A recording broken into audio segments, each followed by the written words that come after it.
गायत्री का जाप करो, बोली सुंदर सुखी बनेगा जीवन।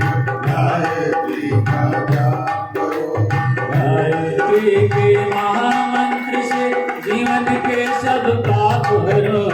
गायत्री के महामंत्र से जीवन के सब पाप हरो।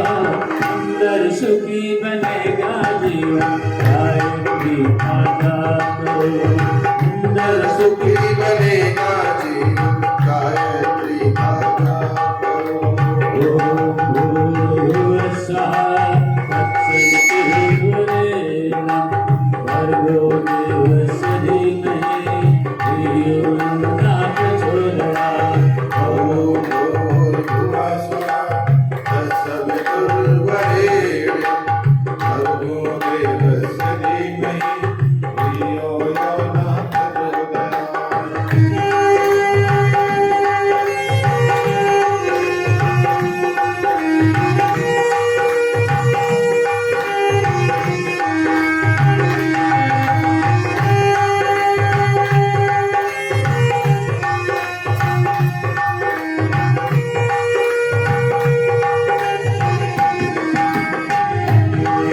ये मंत्र है मंगलकारी, सद्बुद्धि बढ़ाने वाला।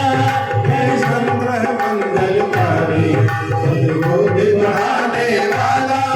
हर साधक के जीवन में नव ज्योति जगाने वाला। हर साधक के जीवन में नव ज्योति जगाने वाला। करो साधना तन से मन से, दूर से भी संताप हरो। करो साधना तन से मन से, दूर सभी संताप हरो। पूर्ण होगी मनोकामना। गायत्री का जाप करो, पूर्ण होगी मनोकामना। गायत्री का जाप करो, ओम भूर्भुवस्सुः तत्सवितुर्वरेण्यं भर्गो देवस्य धीमहि धियो यो न प्रचोदयात्। ओम भूर्भुवः स्वः तत्सवितुर्वरेण्यं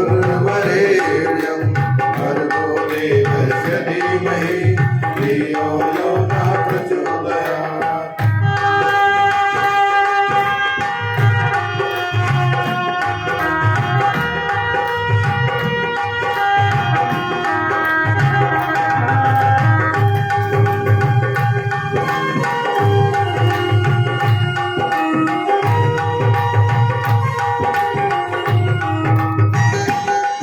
वेदों में इसको गाया, वेदों ने इसको गाया, ऋषि मुनियों ने अपनाया। वेदों ने इसको गाया, ऋषि मुनियों ने अपनाया। अवतारी पुरुषों ने भी श्रद्धा से शीश झुकाया। अवतारी पुरुषों ने भी श्रद्धा से शीश झुकाया। कलयुग में भी विशेष मिलकर सब अपने अभिशाप हरो। कलयुग में भी विशेष मिलकर सब अपने अभिशाप हरो। पूर्ण होगी मनोकामना। पूर्ण होगी मनोकामना। गायत्री का जाप करो, गायत्री के महामंत्र से जीवन के सब पाप हरो। गायत्री के महामंत्र से जीवन के सब पाप हरो। सुंदर सुखी बनेगा जीवन। गायत्री का जाप करो, सुंदर सुखी बनेगा जीवन। गायत्री का जाप करो। ओम भूर्भुवस्सुः तत्सवितुर्वरेण्यं भर्गो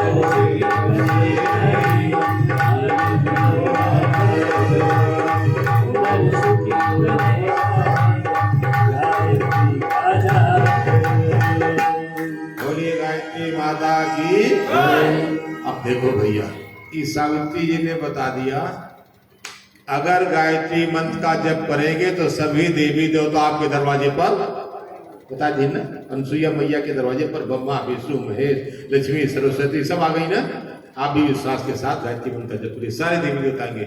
बच्चे अच्छे बनेंगे कब? अगर आप गायत्री मंत्र का जाप करेंगे। अब थोड़ी बात हम आगे बढ़ाएंगे, वैसे ज्यादा बात सभी ने पूरी कर दिया है, लेकिन फिर भी एक बात हम ये कहेंगे कि जब तक किसी चीज को जानते नहीं हैं तब तक उसके ऊपर विश्वास होता है? बताओ जब भैया, बिना जाने विश्वास होता है? अरे आदमी ट्रेन में जा रहा है, अपनी सीट रिजर्व है उसकी, नीचे अपनी अटैची बैग चैन में लगा बांध देता है, अपना मोबाइल पर संभाल के रखता है कि सामने वाला एक जाने न पाए। एक दो स्टेशन गाड़ी चली, तब तक सामने वाले से पूछे भैया आप कहाँ रहते हैं? ने कहा भैया मीठी। कहाँ कौन से? बोले वो भैया केशव नगर में रहते हैं। आप कहाँ रहते हैं? हम तो गायत्री नगर में। अच्छा, जहाँ गायत्री मंदिर हुआ। अब क्या हो गई साहब? अब पहचान हो गई। जैसे अपन पर्स मोबाइल छिपावा जात रहा, उन्हें कहा जात भैया हमारा अटैचिए देखे रहे तरीके हम चाहिए लेके होता ना। जाने बिनु न होई प्रतीति, जाने बिनु न होई प्रतीति, जाने बिनु न होई प्रतीति, जाने बिनु न होई प्रतीति, अबिनु प्रतीति होई नहीं प्रीति, बिनु प्रतीति होई नहीं प्रीति। बिना जाने विश्वास नहीं, बिना विश्वास की प्रेम नहीं। अहे भैया, दुनिया का कोई और काम बिना प्रेम के हो जाए बाबू, लेकिन भक्ति तो बिना प्रेम के होने वाली। प्रीति बिना नहीं भगत दृढ़ाई, प्रीति बिना प्रीति बिना नहीं भगत दृढ़ाई, प्रीति बिना नहीं मिटगे सुजल भई की कलाई, मिटगे सुजल भई की कलाई। बोलिए गायत्री माता की जय। बिना जाने विश्वास नहीं, बिना विश्वास की प्रेम नहीं, बिना प्रेम की भक्ति नहीं। जानना किसको है? पर ब्रह्म की चेतना को, गायत्री माता को, जिनके बारे में शास्त्र गाते हैं। आप ही गा दीजिए। बिनु पग चलई सुनई बिनु गाना, बिनु पग चलई सुनई बिनु गाना, कर बिनु करम करई विधि नाना, कर बिनु करम करई विधि नाना, आनंद रहित सकल रस भोगी, आनंद रहित सकल रस भोगी, बिन वाणी कारण योगी, बिन वाणी कारण योगी। बोलिए गायत्री माता की।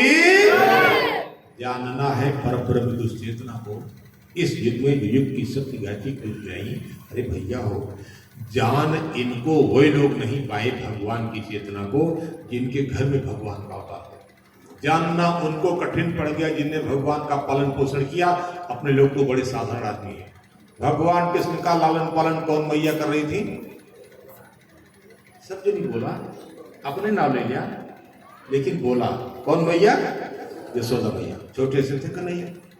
सुबह के टाइम में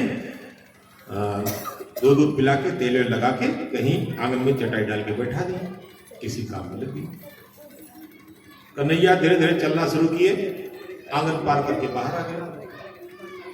छोटे बच्चों को अगर मिट्टी कितना भी खिलाए पिलाए रही, लेकिन अगर माटी मिल जाए तो का खा लेते, मुंह में डाल लेते। कन्हैया ने मिट्टी के डाला मुंह में डाला और खा रहे थे। तब तक उधर से गोपिका आई, उसने देखा कन्हैया ने मिट्टी खा ली। दौड़ के गई यशोदा मैया को बात बताने, मैया तेरे लाला ने माटी खायो। यशोदा मैया गुस्सा गई। महतारी जल्दी से अपने लड़का के ओरहन ले तैयार। बताओ तो लड़ जाती जैसी शिकायत सुनाई तुमके बेटे में। यशोदा मैया गुस्सा कि भाई तुम लोग हमेशा हमारे बेटे की शिकायतें करने आते हो।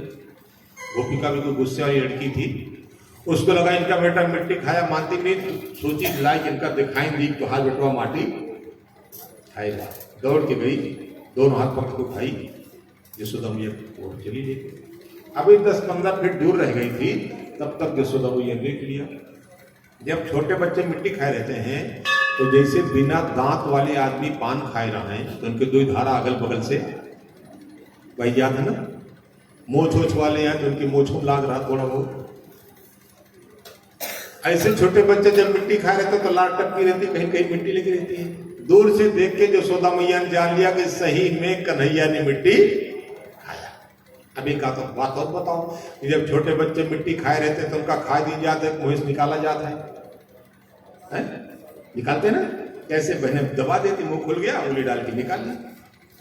यशोदा मैया सोची कि लाओ इनका मुंह दबाए, खुल जाए तो उंगली से मिट्टी का ढेला निकाल लें। और जब दबाई, कान्हा का मुंह खुला तो मिट्टी का ढेला नहीं, पूरा ब्रह्मांड दिखाई पड़ गया। बोले कृष्ण भगवान की। कन्हैया मुस्कुराने लगे। दोस्तों मैया बहुत चक्की रह गई, क्या देख रहे हैं? बहनों भाइयों, पहले दिन सबने कहना शुरू कर दिया है, भगवान को हम आप तब तक नहीं जान पाते जब तक कोई अपना बोध नहीं कराते। सोई जान ये देहु जनाई, सोई जान और जानत तुम ही होई जाई, जानत तुम ही बोलिए गायत्री माता की। इसलिए सबसे कह रहे हैं, व्याकुल होइए आप गुरुजी और गायत्री माता को जानने के लिए। सबसे कह रहे हैं, आंसू बहाइए आप गुरुदेव और माता जी को जानने के लिए। बहनों भाइयों, लेकिन हम गजब के इंसान हैं, इन्हीं भगवान से मकान पाने के लिए हम इनके सामने आंसू बहाते हैं ना, इनसे बेटवा पाने के लिए हम रोते हैं, इनसे बेटी की शादी के लिए हम रोते हैं, इनसे नौकरी के लिए रोते हैं, लेकिन भगवान को पाने के लिए कभी आंखों में आंसू नहीं आता। जिनसे सब कुछ मिलता भैया, अगर एक बार वही मिल जाए फिर मांगना पड़ेगा क्या? ऐसे सबसे कह रहे हैं, जब पूजा में बैठे आप, आपकी पूजा उतनी देर तक सार्थक होती है जितनी देर अपने परमात्मा को, अपने इष्ट को पाने के लिए आपकी आंखें नम होती है। अगर उपासना के समय, साधना के समय, ध्यान के समय, कथा प्रवचन के समय आपकी आंखों में आर्द्रता नहीं आई तो साफ पूजा सफल नहीं हो रही। रोज अंदाजिए कि अपने इष्ट को पाने के लिए मन में व्याकुलता होती क्या? पैसे मिलने के लिए भगवान के सामने रोए, सबसे बार बार विनती है। इसलिए जब भी आइए गायत्री माता के सामने बैठिए, आप गुरु जी के सामने बैठिए, एक बार उनसे जरूर कह दिया करिए कि हे भाई, एक बार आपन स्वरूप देखा जाए। बहनों भाइयों, जानिए आप, जितना आप व्याकुल होंगे इधर से, उतने उधर वो व्याकुल हो जाते हैं। इसका एक और सरल उदाहरण बताएं। जैसे सबके घर में छोटे छोटे बच्चे हैं, ये भगवान बच्चा नहीं ना, नया तो हो ही जाए भाई, सबके घर में बच्चे छोटे छोटा है, सजनी बच्चा खिलौना, छोटे छोटे बच्चे हैं, बकई बकई चलते हैं। माँ ने दूध पिला के छोड़ दिया था, बच्चा खेल रहा है, अपने काम में किचन में गई लगी थी। अब बच्चे को कुछ देर हो गया, भूख लग गई, बकई बकई चलना शुरू किया, किचन तक पहुंच गया।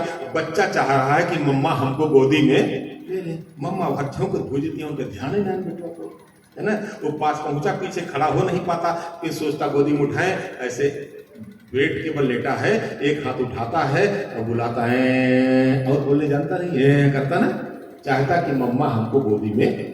अभी मम्मा का ध्यान नहीं गया, तब तक उसका हाथ भी दर्द करने लगा, अब थक गया, अब दूसरा हाथ नीचे रख के और ये वाला हाथ उठाता, फिर बुलाता है। तब तक मम्मा घूमी, पिटवा देखी, तुरंत झटपटाई जाती, का बताई हमको कमोश छुट्टी न मिले, 2 घंटा हुई अपने भैया को धोए रहती है। होता नहीं होता? जितना बच्चा व्याकुल था माँ की गोद में जाने के लिए, उससे ज्यादा और व्याकुल हो गई माँ, व्याकुल हो गई बच्चे को गोद में। यही है भक्ति। जितना आपकी ओर से व्याकुलता होगी माता जी गुरु जी पाने के लिए, उससे ज्यादा माता जी छटपटाई रही हैं कि हम अपने बिटिया को अपने सीने से लगाइए। ऐसा रिश्ता बनाइए, व्याकुलता पैदा करिए मन में। अच्छा चलिए साहब, यशोदा मैया नहीं पहचान पाई तो कोई बात नहीं, भगवान किसका जन्म तो यशोदा मैया से हुआ नहीं था। कौन मैया से हुआ था? चलो नहीं पहचान पाई तो कोई बात नहीं, लेकिन भगवान राम का जन्म तो कौशल्या मैया से हुआ था ना। भय प्रकट कृपाला दीन दयाला कौशल्या हितकारी शंख चक्र गदा पद्म लेके आए थे और माता कौशल्या को हाथ जोड़ के कहना पड़ा था कि प्रभु आप हमारा पुत्र बन के आने को कहते तो छोटा रूप बनाइए, हम आपको अपने साथ खिलाएं सुलाएं, ऐसे रहेंगे तो कैसे आपकी सेवा करेंगे। माता कौशल्या की प्रार्थना पर भगवान राम बाल रूप में आए थे। लेकिन अब एक बार की बात बताएं, जब माता कौशल्या भी भ्रम में पड़ गई। बोलिएगा सब लोग। एक बार जननी अनवाए, एक बार सिंगार कलना पहुँचाए, सिंगार कलना पहुँचाए। बोलिए कौशल्या मैया की जय। जैसे तेरे मन से ना बोलता ना, बोला था बोली गायत्री माता की आप तो बोली दीजिए पर हर बार बोले था। तो उन्होंने सुबह के समय में भगवान राम को तेल का जल लगाया, दूध पिलाया और पालने में लेटा दिया। ये हर माँ का पहला काम है। पहले के जमाने में जब संयुक्त परिवार होता था तो जो अम्मा अय्या आजी रहती रही, उनकी ड्यूटी रहती रही, कहे तो नहीं लाओ भैया के मुँह पे तेल दे दी ना जिनके क्या हुई है जो काम हुई जाए करता हूँ, खर से और हुई जाए करता हूँ, खराई कुछ कहते थे ना। सुबह सुबह बच्चों को जगा के, सोता हो बच्चा लेकिन टाइम पे जगा के उसको तेल लगा देती थी। उसके बाद जिसका बच्चा होता था माँ दूध पिला देती थी, बच्चा फिर दोबारा सो जाता था, लेकिन टाइम पे जगाते थे। अभी क्या हो गया, अभी आज की हमारी बहनें कहती हैं पंडित जी हमारा बाबू बहुत अच्छा है, जब हम घर के सब काम पहले ही थे, नाश्ता उस्ता बना ली थे तो हमारे भैया सोएंगे। अब छोट भरे भैया 8 बजे तक सोता है, मातारी खुश। जब भैया बड़ा भैया बुढ़वा बाप अकेले का शटर उठाओ बा दुकानी की 9 बजे दुकान की शटर ना उठत बा और 20 साल के बेटवा घरे में, तब माँ को अच्छा लगता है ना। इसलिए बचपन से अपने बच्चों में सवेरे उठने की आदत डालिए, जैसा माता कौशल्या ने डाला था। एक बार जननी अनवाए, एक बार जननी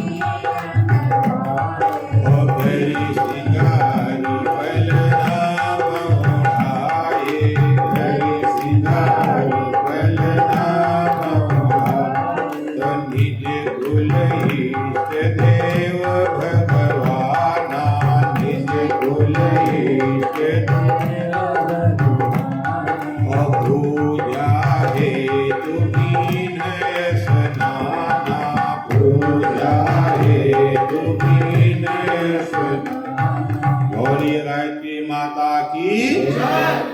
बच्चों की देखभाल करने के बाद बहनों का दूसरा काम है नहा धो करके अपने भगवान की पूजा। आप समझिए, माता कौशल्या भगवान राम की बच्चों की देखभाल करने के बाद पूजा के कमरे में भी नहा धोगे। पहले आप बच्चों को की सेवा कर लें, उसके बाद घर में पहली अग्नि कहाँ जलनी चाहिए? माता जी के पूजा के स्थान पर दीपक या अगरबत्ती। ठीक है, अब इस बात को मन में बैठाइए। घर में पहली अग्नि कहाँ जलनी चाहिए? पूजा के स्थान पर। गैस रसोई, हाँ एक बात है, चलो शाम में साफ सफाई नहीं हुई है तो आप रसोई की किचन की सफाई कर लें, बर्तन धुल लें, पोछा लगा लें, झाड़ू लगा लें, लेकिन सफाई होने के बाद फिर बिना नहाए आप रसोई में प्रवेश। रसोई किचन मकान के अंदर में बना हुआ कोई कमरा नहीं है। वंदे माता कहती थी ये आपके घर के अंदर में बना हुआ अन्नपूर्णा माता का मंदिर है। बोलिए अन्नपूर्णा मैया की। परिवार के 5-10 प्राणी को भोजन कहाँ से मिलता है? उसी अन्नपूर्णा माता के मंदिर से। तो उस अन्नपूर्णा माता के मंदिर माने रसोई में बिना नहाए नहीं जाना चाहिए। या तो आप थोड़ा समझ जाओगे, लेकिन हम कैसे बताएं, बुरा न माना जाए। हमारी बहनों को इनके सास बताए कि उनका उनके सास बताए नहीं, उनका उनके सास सनातन से चला हुआ। आप बताए कि नहीं, बूढ़ी अम्मा लोग बताए नहीं कि ऐसे चूल्हा पर आग बार दे और ऊपर बटुला बटुली चढ़ाई दे, अदहन हो जाए और चाउर धोई के ऊपर से डाल दे, तो चाउर जूठ। ये बताओ माना, ऊपर से डाल दे दाल, नहा को जरूरत नहीं है। सब्जी काटे वाले नहाए कोनो काम आटा साने वाले के नहाई जरूरत ये से बताओ बा ना। 3/4 भोजन बिना नहाए बन गया। दालो हो गए, चावलो हो गए, सब्जियों सागो कट गया, आटो सानू था। खाली रोटी सेके के पहले इतना नियम तब वो बहुत संभारे याद नहीं जितना बने हैं। 3/4 भोजन बिना है। गुरु जी क्या कहते हैं? जैसा खाए अन्न वैसा बने मन, जैसा आहार वैसा विचार। अब देखा जा पूछे तो ही सबसे, जब आदमी नहाने के लिए अपने बाथरूम में जाता है तो देहिया पनिया पड़ते मान को चौपाई चल सा शुरू हो कि ना शुरू हो? भाई बताओ जा।